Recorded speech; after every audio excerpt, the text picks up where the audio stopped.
Bakit may mga prayers na parang patsamba-tsamba? Yung maibigay kung maibigay, hindi kung hindi, tumalab kung tumalab. Bakit marami mga prayers? Ask ng ask pero walang nare-receive. Ang ating pag-aaral ngayon, ask to receive. Ask to surely receive. The promise, the way it is, the system is this. Galing sa bibig ni Jesus, ask and you will receive. Humingi ka at ikaw ay tatanggap. Matthew 21:22, sabi ni Jesus, if you believe, you will receive whatever you ask for in prayer.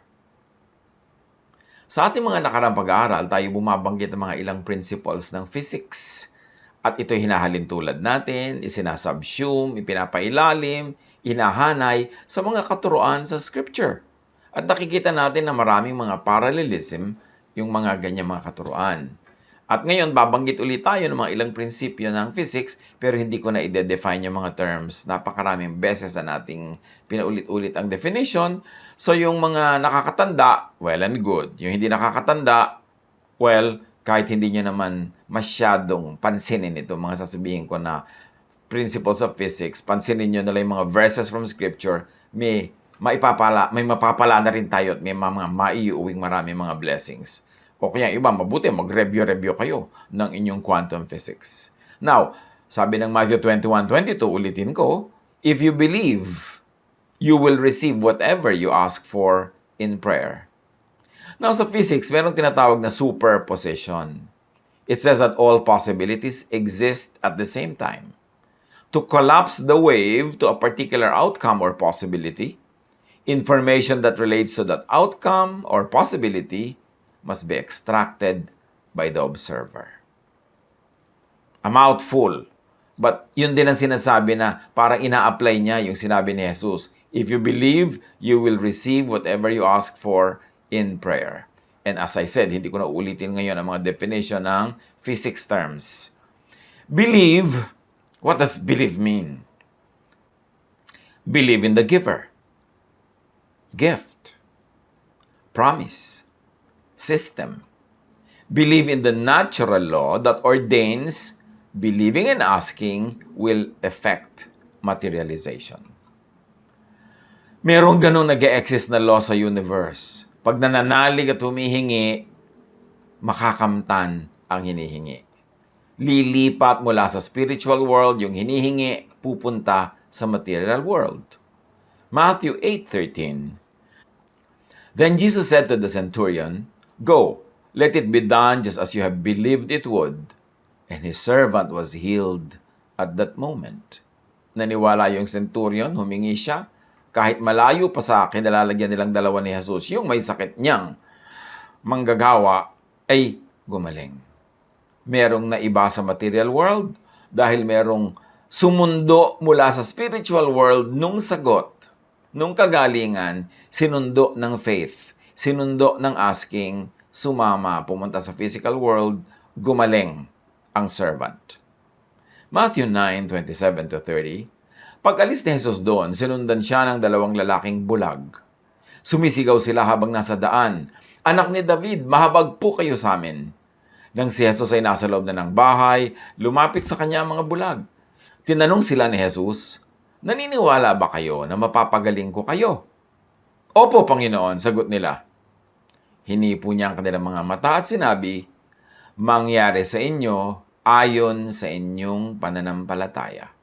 At nakakita nga sila. Mahigpit na ipinagbilin sa kanila ni Jesus na huwag sasabihin, iyon kanino man. So naniniwala sila, nangyari. Humingi, nangyari. Mark 9:23, nung may nagsasabi kay Jesus, if you can make us well.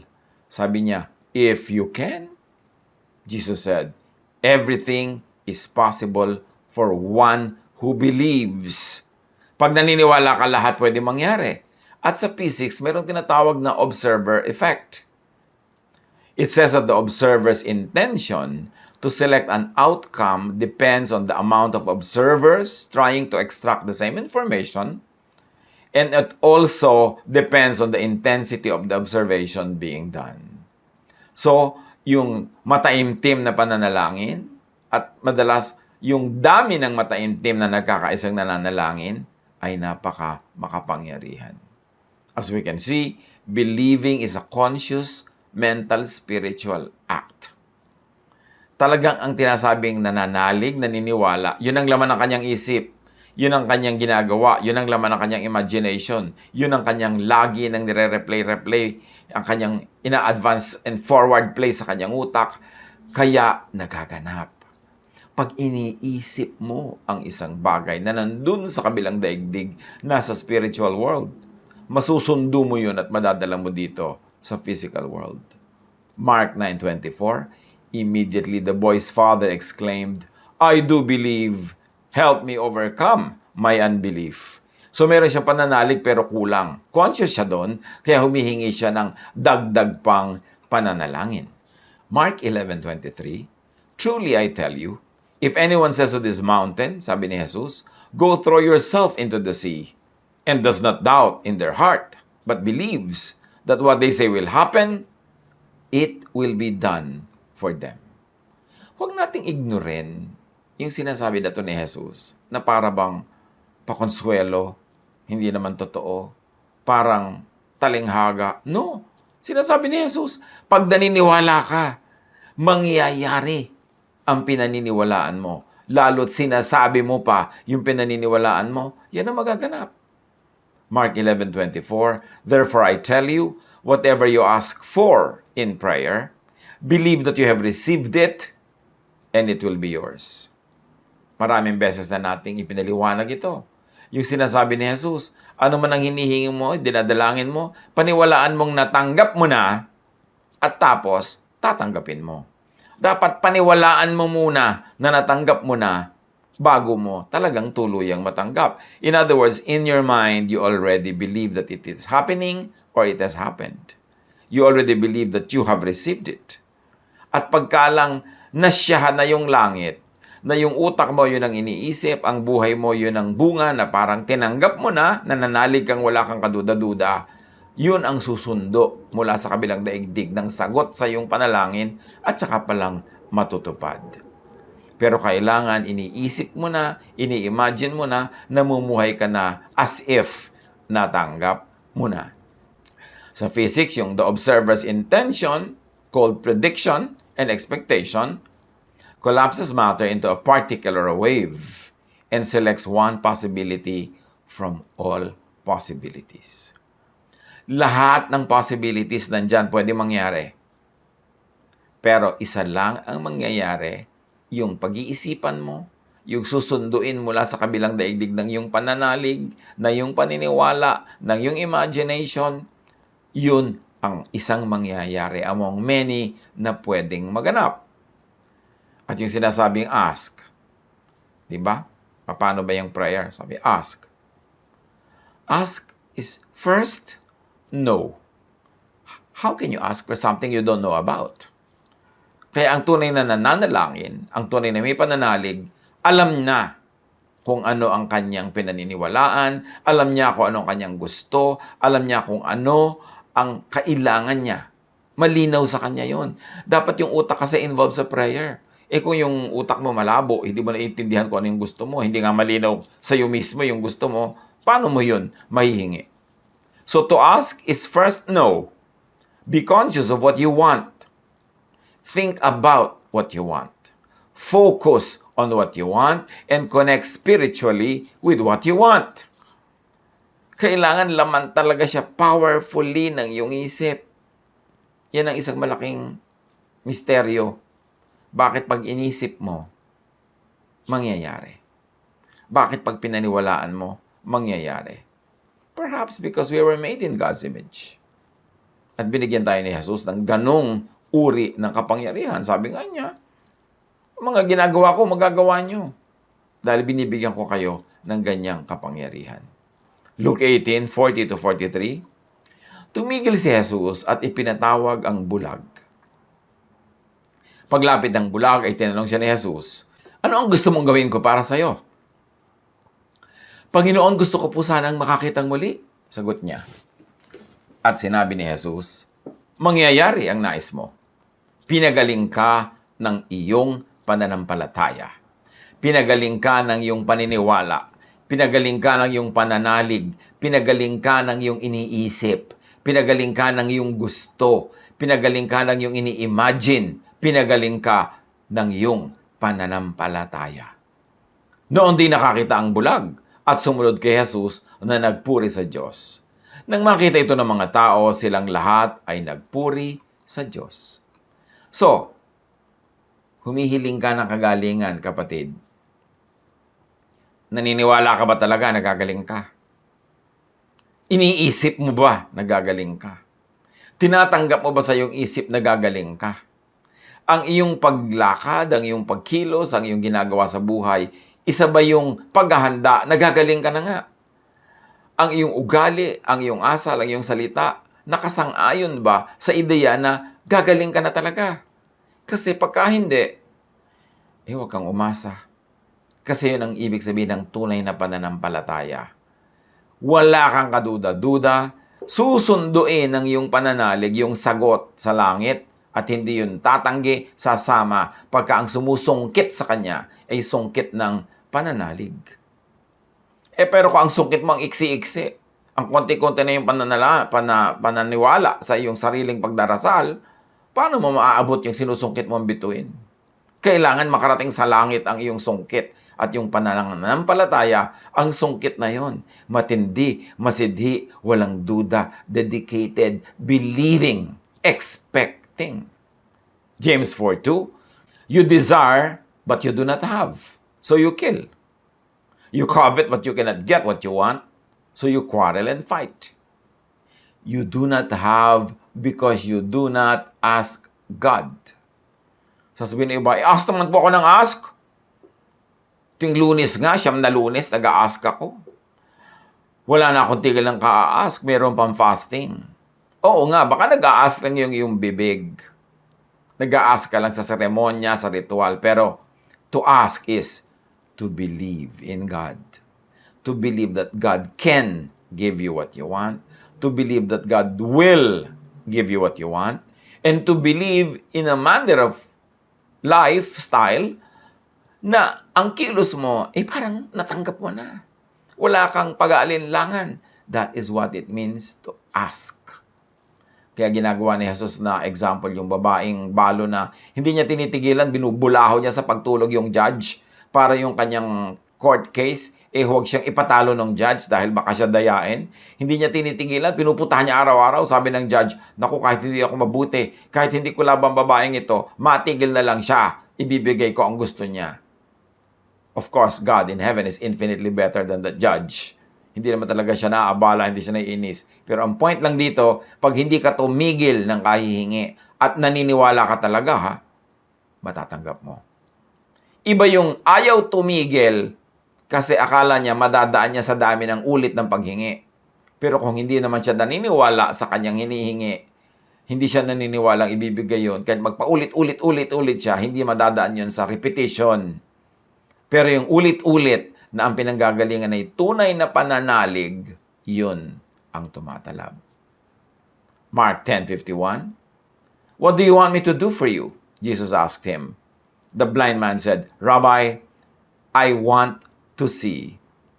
Nakita mo to? Rabbi, I want to see. Sabi ni Jesus, anong gusto mo? Gusto ko po makakita. Alam niya kung anong gusto niya. At yun ang matatanggap niya. Hindi katulad halimbawa nung tubero nagtrabaho sa'yo, Manong, magkano po ang bayad? Bahala na po kayo. Kuya, magkano talaga? Bahala na po kayo. O so, binigyan mo ng piso, masama loob. Sabi, bahala ka na Dapat malinaw kung anong gusto mo, yun ang hingin mo, at paniwalaan mong tatanggapin mo. Pero yun naman kasi mga ugali ng Pilipinong, bahala na po kayo. Courtesy lang naman kasi natin yun. Ayaw natin mag-impose. Mababang loob kasi tayo. Ayaw nating presyohan yung ginagawa natin. Pero sa panalangin, hindi ganun. Be specific. Be clear. Kasi dapat alam mo kung anong gusto mo.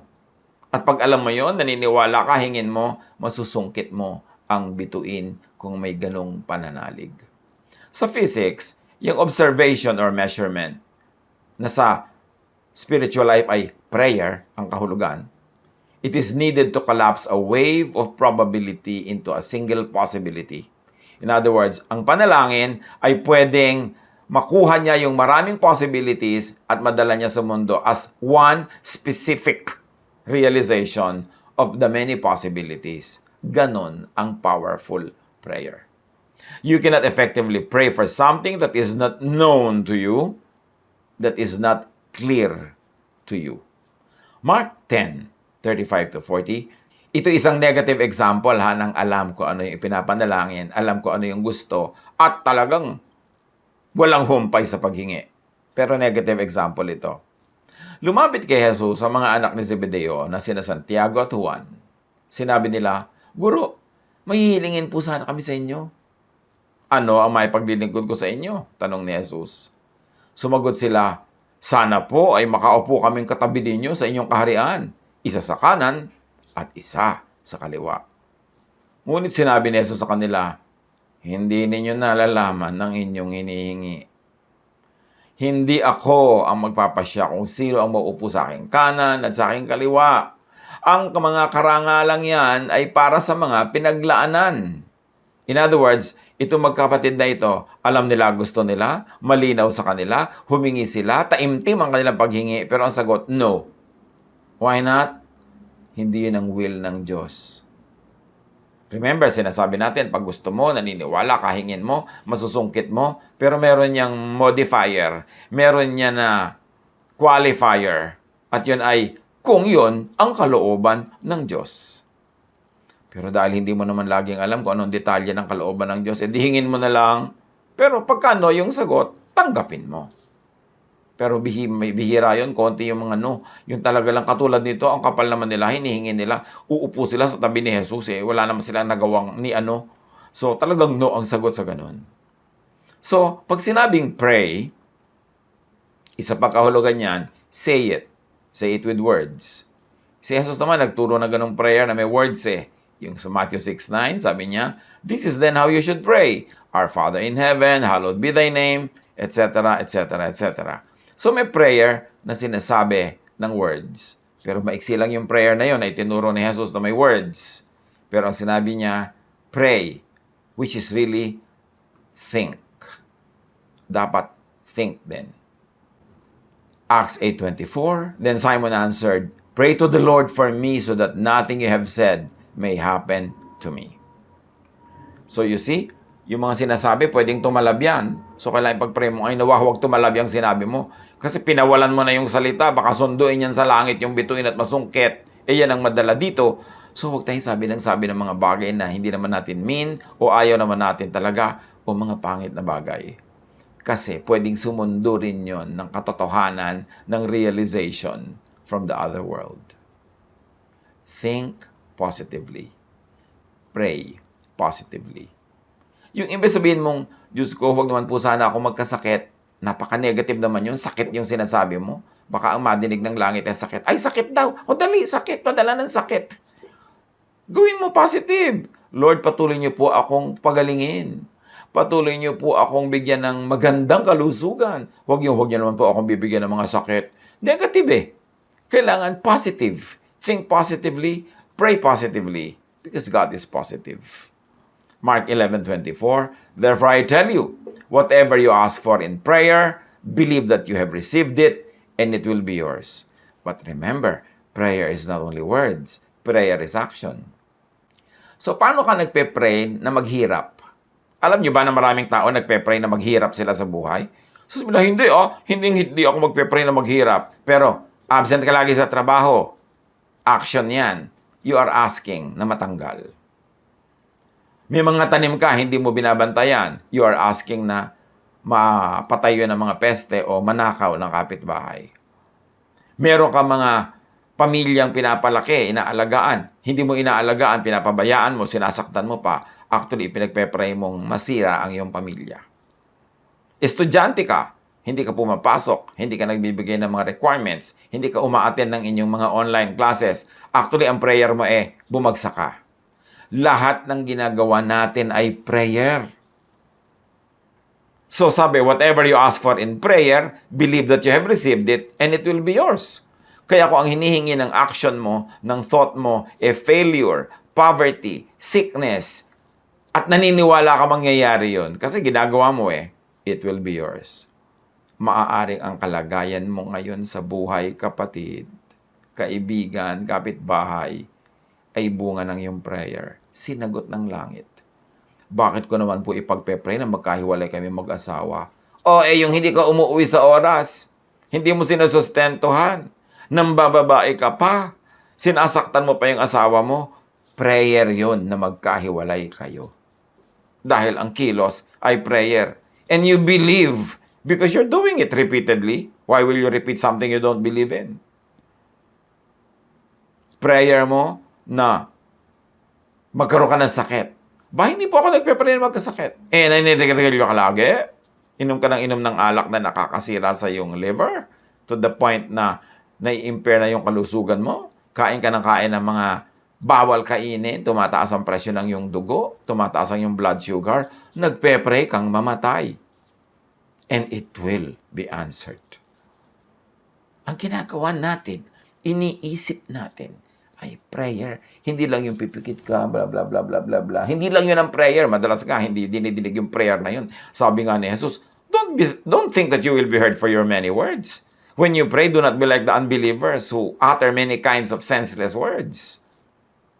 Ang mahalaga sa prayer, yung ipinamumuhay mo yun, at kaya mo pinaniniwalaan yun.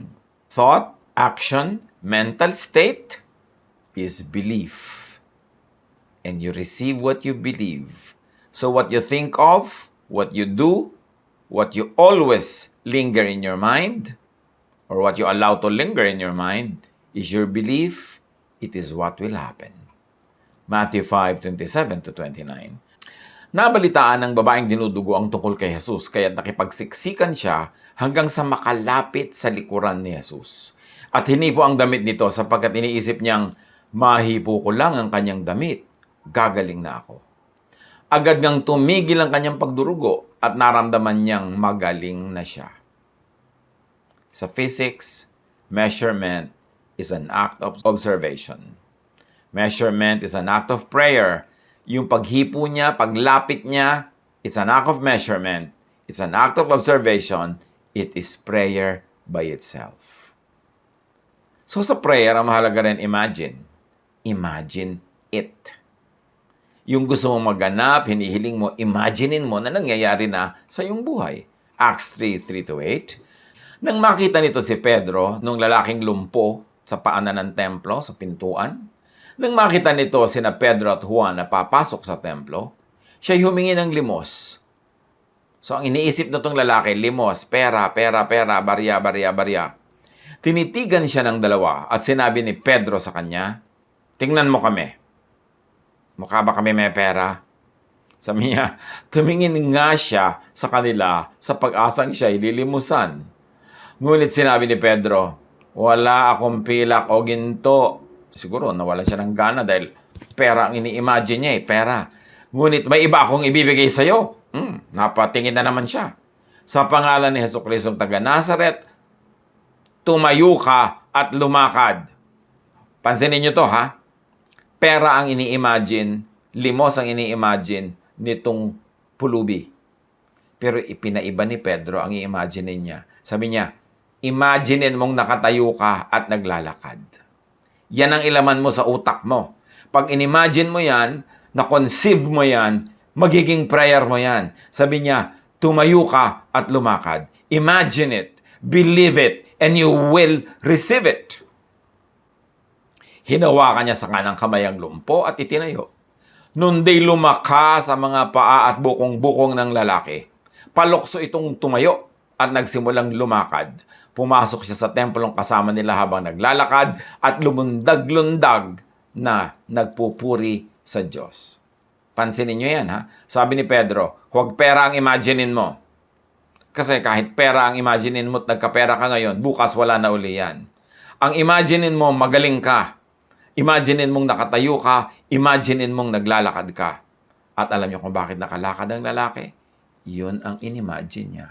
Yun ang naglaro sa kanyang isip. Yun ang pinagtuunan niya. Yun ang pinaniwalaan niya. At nung naniwala na siya, na-imagine na niya, sumunod, nasungkit ang bituin mula sa langit, lumakas sa kanyang bukong-bukong, ang kanyang binti, ang kanyang paa, nakatayo siya at naglululukso pang nagsasayaw, papasok sa templo. Nakita niyo? Imagine it. Philemon 1:22. And one thing more, prepare a guest room for me because I hope to be restored to you in answer to your prayers. Itong si Paul, ipinagpe-pray siya ng mga tao na makadalaw sa kanilang bahay si Paul. Pero sabi ni Paul, prepare a guest room for me. Imagine, prepare na agad a guest room kasi ang itinuro sa kanila ni Paul, action. Mag-act kayo as if papunta na ako. Kumilos kayo as if nandyan na ako. Kumilos kayo as if mag-e-enjoy na tayo magkakasama. So, prepare a guest room. Ipinagpe-pray nyo pala na pumunta ako dyan. Prepare a guest room. Pagka nag-prepare na kayo, ibig sabihin na niwala na kayo, kumilos na ang inyong mga kamay, sumunod na ang inyong mga paa, ginawa nyo na yan, masusungkit nyo ang bituin. Kasi ikinilos nyo na, ipinamuhay nyo na yung pinaniniwalaan nyo o yung ipinagpe-pray nyo. Ephesians 3:20. Now to Him who is able to do immeasurably more than all we ask or imagine, according to His power that is at work within us. So you see, you ask or imagine. Pero yung nag-a-ask ka, Lord, papasahin niyo po ako sa exam, pero ini-imagine mo, bagsak ka. Inabutan ka ng kalabasa, ang grade mo, 0. Pero pray ka ng pray, pataasin niyo po ang grade ko. Pero iniisip mo na agad kung paano ipapaliwanag sa mga tao kung bakit ka bumagsak. Yung imagination na matutupad. Kasi yung ini-imagine, yun ang tunay na pinaniniwalaan. Yun ang tunay na faith. And when you ask in faith, it will be given to you. Sa physics, predicting or expecting an outcome is also an observation. This is the equivalent of prayer. Yung nagpe-predict ka, hinahanda mo na ang iyong sarili sa kabiguan, di kabiguan nga ang mangyayari kasi yun ang pinaghandaan mo. Well, hindi naman masama na meron kang konting room for the possibility na baka ka bumagsak, baka ka mabigo. Pero konti lang dapat yun. At yun ay para lang merong kalagyan kapag nalaglag ka. Pero hindi yun ang dapat na tunay na naglalaro sa iyong balintataw. Hindi yun ang dapat mong iniisip at hindi laging yun ang iyong pinagtutuunan ng pansin. So pray means also to keep it in mind, to focus on it. Luke 18:1. Then Jesus told His disciples a parable to show them that they should always pray. And of course, including non-verbally. To pray non-verbally and not give up. But it's also to pray verbally. Pero nasabi din natin yan, kailangan ng prayer, may action. John 5:5-9. May isang lalaki doon na 38 taon nang may sakit. Nakita siya ni Jesus at alam niyang matagal nang may sakit ang lalaki, kaya tinanong niya ito, gusto mo bang gumaling? Sumagot ang may sakit, Ginoo, wala pong maglusong sa akin kapag gumalaw na ang tubig. Pupunta pa lamang ako, may nauna na sa akin. Sila, yung mga may sakit, nag-aabang sila sa tabi ng bukal, kasi biglang pamisa-misan, gumagalaw yung tubig, parang kumukulo. At pag gumalaw yun, yan ang senyales sa kailangan tumalon ka na doon para ka gumaling. At yung naunang tumalon, siya ang gumagaling. Dahil ito nga lumpo, pag galaw ng tubig, daw unahan siya ng iba. Kaya sabi niya, ang tagal-tagal ko na nga pong nakaabang dito pero pag gumalaw, dahil ako'y lumpo, nauunahan ako lagi ng iba. Sila yung gumagaling, hindi ako. Sinabi sa kanya ni Jesus, tumayo ka, buhatin mo ang iyong higaan at lumakad ka. You see, nauna ang imagination. Sabi niya, huwag mong imaginein yung tubig na nakakaukaw. Huwag mong imaginein na nauunahan ka ng iba. Kaya lagi ka nauunahan yan ang lagi ang laman ng utak mo. Huwag mong imaginein na gagaling ka sa tubig na yan. Ito ang gusto kong imaginein mo. Tumayo ka. Imaginein mong nakatayo ka. Imaginein mong buhat-buhat mo ang iyong higaan at imaginein mong naglalakad ka na. Kaya mo? Opo. Well, noon di gumaling ang lalaki. Binuhat ang kanyang higaan at lumakad. So you see kung ano yung foretold, yun ang nangyari. Kung ano yung sinabing magaganap, kung anong pinaniwala ang magaganap, inimagine, naglaro sa isipan na magaganap, nasungkit ang bituin, naibaba sa lupa, naganap in the material world ang kanyang paggaling. Sa physics, ang tawag observer effect.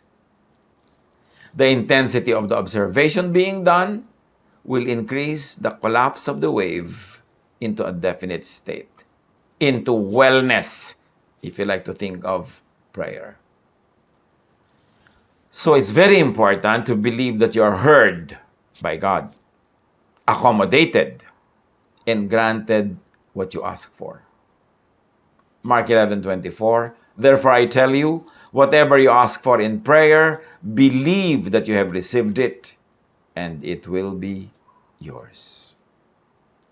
James 5:15, and the prayer offered in faith will make the sick person well.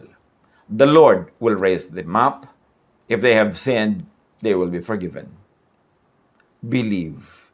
And to believe is to think, to behave, and to live as if you already have what you ask for.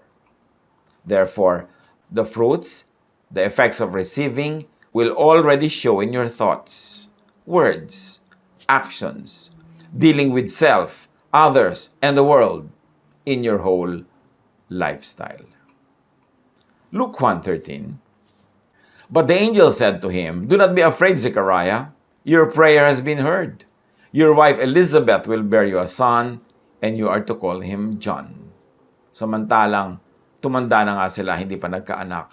Pero naniwala siya sa sinabi ng anghel, mangyayari. Hebrews 11:8, by faith, Abraham, when called to go to a place he would later receive as his inheritance, obeyed and went, even though he did not know where he was going.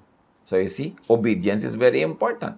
Inimagine na niya na totoo magaganap ang pangako, so nabuhay na siya in accordance with that pangako. Hebrews 11:23, by faith, Moses' parents hid him for 3 months after he was born, because they saw he was no ordinary child, and they were not afraid of the king's edict. Bawal magpalaki ng mga batang lalaki, pero itinago pa rin nila kasi naniwala sila na malalampasan nila yung moment na kailangan magtago at darating yung point na pwede nang lumabas yung bata sa pagtatago at ang patuloy siya mabubuhay. So, that was the imagined outcome. Kasi kung inimagine naman nila na after 3 months silang pagtatago, mapapatay din ang bata, hindi na nila itatago. Pero inimagine nila, pinaniwalaan nila, nalalampas sila doon, nakalampas sila. Hebrews 11:30, by faith the walls of Jericho fell after the army had marched around them for 7 days. Thought above matter. Faith above walls and stones. When God, when the giver, at sa physics, ang equivalent, the quantum mechanical law, sees these things or these signs and fruits of faith, the answer goes into your life, arrives, manifests, materializes physically. When heaven senses these manifestations to be in your mind already, heaven completes its realization, sends the answer. Sa physics, observation, measurement, prediction will collapse a wave of potentials to a definite state. Sa scripture, faith moves mountains. Mga kapatid, tama na ang pagdarasal na hindi naman sinasagot ng yes. Dapat may sagot na yes. Tama na ang pagdarasal na alatsamba, baka sakali. Ask to receive. O gusto nyo, ulitin ko pa yung buong message ng paano nag-a-ask to receive? I-replay nyo na lang. Matapos naman ito sa live stream, mapapanood nyo sa YouTube 24/7. Ulitin nyo. Lalo yung mga absent lagi nun sa physics. Kung hindi abreast sa mga quantum physics, pwede nyo itong ulit-ulitin kung serious kayo. Tunneling din ang tawag doon sa physics. Kailangan taimtim na dasal. Yun ang tawag naman sa Biblia. Huwag kayong tamad. Kailangan mag-aral. Kailangan tunneling. Kailangan focused para you ask and receive. Yan ang gusto ng Diyos para sa atin. God bless us all.